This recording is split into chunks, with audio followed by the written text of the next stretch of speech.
ეუთოს საპარლამენტო ასამბლეის დელეგაციამ სახალხო დამცველთან შეხვედრა დაასრულა. მათი ვიზიტის ერთ-ერთი მთავარი თემა ადამიანის უფლებებია საქართველოში და ასევე რეპრესიული კანონები, რომელთა გამოყენებაზე ოცნება კრიტიკის მიუხედავად უარს არ ამბობს. დღეს დელეგაცია შეხვდება ოცნების პრემიერსა და საგარეო საქმეთა მინისტრსაც. დილით კი შეხვდნენ ოცნების პრეზიდენტს და შინაგან საქმეთა მინისტრს. ვიზიტი კი დელეგაციამ სამოქალაქო საზოგადოებასა და ოპოზიციურ პარტიებთან შეხვედრებით დაიწყო. ოპოზიციამ მათ რეპრესიებისა და პოლიტიკური პატიმრების შესახებ მიაწოდა ინფორმაცია. განცხადებები გაკეთდა სახალხო დამცველთან შეხვედრის შემდეგ. ნატალი ჯავხუტაშვილი შემოგვიერთდება ამ შეხვედრის დეტალებით.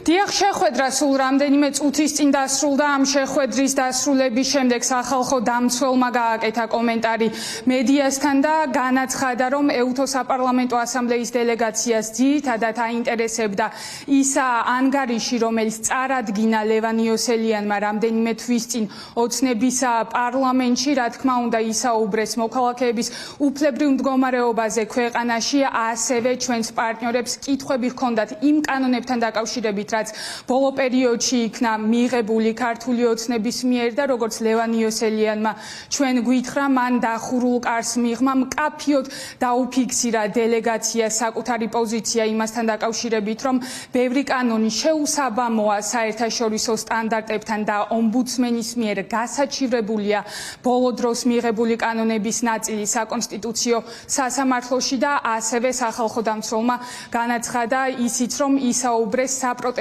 აქციებზე დაშავებული მოქალაქეების საქმეებზეც. ერთადაც რა თქმა უნდა აინტერესებდათ ინფორმაცია ადამიანის უფლებების შესახებ და იმ ანგარიშის ირგვლივ ჰქონდა საუბარი, რომელიც პარლამენტში წარუადგინე შარშან, რომელიც ეხებოდა 24 წლის დეკემბერში მიმდინარე მოვლენებს თბილისის ქუჩებში და მათ შორის დღეს საპატიმროში ყოფილი ადამიანების მდგომარეობას.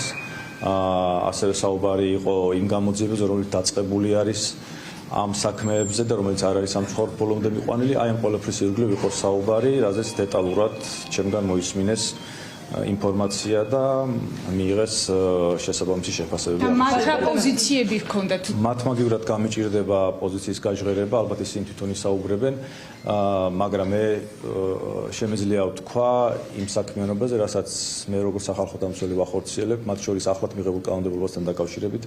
თქვენ ალბათ იცით, რომ საკონსტიტუციო არჩევით წარუადგინე სასამართლოში, სადაც მოვითხოვე მიღებული კანონმდებლობის მისი ნაწილის ცვლილება, რადგან მიმაჩნია, რომ ის არ მოდის შესაბამისობაში საერთაშორისო სტანდარტებთან საქართველოს კონსტიტუციასთან. მათ შორის თქვენ რასაც ეძახით ტროტუარების შესახებ კანონს, ეგ ნაწილიც არის გასაჩივრებელი, ამაზე დაისვა კითხვა, არის თუ არა, უფრო ხშირად იყენებს თუ არა დღეს სასამართლო ადმინისტრაციულ პატიმრობას და კი ეს ასე არის.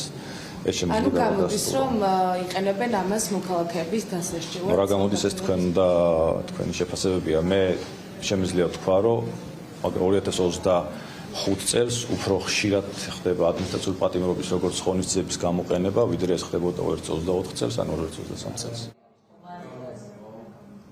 სახალხო დამცველთან შეხვედრა დაახლოებით 1 საათს გრძელდებოდა. მანამდე დღეს დილით ეუთოს საპარლამენტო ასამბლეის დელეგაცია შეხვდა ჯერ მიხელ ყაველაშვილს, ამის შემდეგ კი შეხვედრა გაიმართა ასევე დახურულ ფორმატში ოცნების შინაგან საქმეთა მინისტრთან გეკა გელაძესთან. დღესვე არის დაგეგმილი აუდიენცია მაკა ბოჭორიშვილთან და ჩვენი ინფორმაციით სწორედ ახლა მიემართებიან საგარეო საქმეთა სამინისტროში დელეგატები, ასევე დღეს ირაკლი კობახიძესაც შეხვდება დელეგაცია და ამის შემდეგ ჩვენი ინფორმაციით უკვე მედიასთან კომენტარს გააკეთებს ეუთოს საპარლამენტო ასამბლეის ხელმძღვანელი და დღესვე დელეგაცია უკვე დატოვებს ქვეყანას.